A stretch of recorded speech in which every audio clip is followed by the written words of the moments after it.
Viral nga muli si Imbornal Girl dahil na rin sa pagbisita nito kay Boss Toyo. Kamakailan lamang ay nag-viral muli ang nasabing si Imbornal Girl matapos nitong magpunta kay Boss Toyo upang ibenta ang cutter na dahilan kung bakit siya lumabas sa loob ng Imbornal. Ang nasabi nga pong cutter ay binili ng 10,000 ni Boss Toyo. Pero marami ang nakapansin na ang cutter na hawak ni Imbornal Girl nung siya ay ni-interview ay kulay pink. Habang ang hawak naman na ibinenta niya kay Boss Toyo ay kulay dilaw. Sabi nila fake cutter, 10,000 display pa yan. Boss Toyo, ay nako patawa. Patawag mo uli yang si girl. Hahaha nako, hindi naman siya interesado sa cutter dahil yan daw ay content lamang. But anyway, ganun pa man, isa sa dahilan kung bakit siya muling nag-viral ay dahil sa tanong ni Boss Toyo kung siya ba ay may bisyo.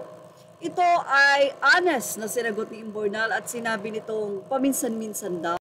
So sa ilang mga netizen, yung pinakita niya sa news na cutter color orange ata o red na maliit pero ang ibinibenta kay Boss Toyo ay color yellow.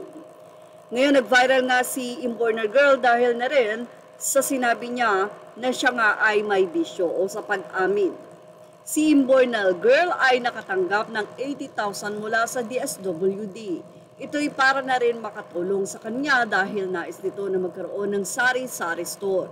At dahil nga daw sa pag-amin nito ngayon, napipinto na imbestigahan itong si Imbornal Girl kung siya nga ba ay gumagamit ng ipinagbabawal na gamot matapos umamin. So sa ng mga netizen, porke kasi lumabas sa Imbornal may 80,000 agad, kaloka. Bakit hindi yung matatandang may mga kapansanan at wala nang kakayahang buhayin ng sarili sa mga kasuluk-sulukan? Yung mga asa bundok at lansangan, huwag sa malalakas pa ang katawan at kaya pang buhayin ng self. Tapos, nagbablank pa. Majority sa mga netizen ay nais na mapaimbestigahan nga si Imbornal Girl para naman daw maging patas na rin at kung saan na nga ba napunta ang 80,000 na groceries na kanya nga pong sisimulan.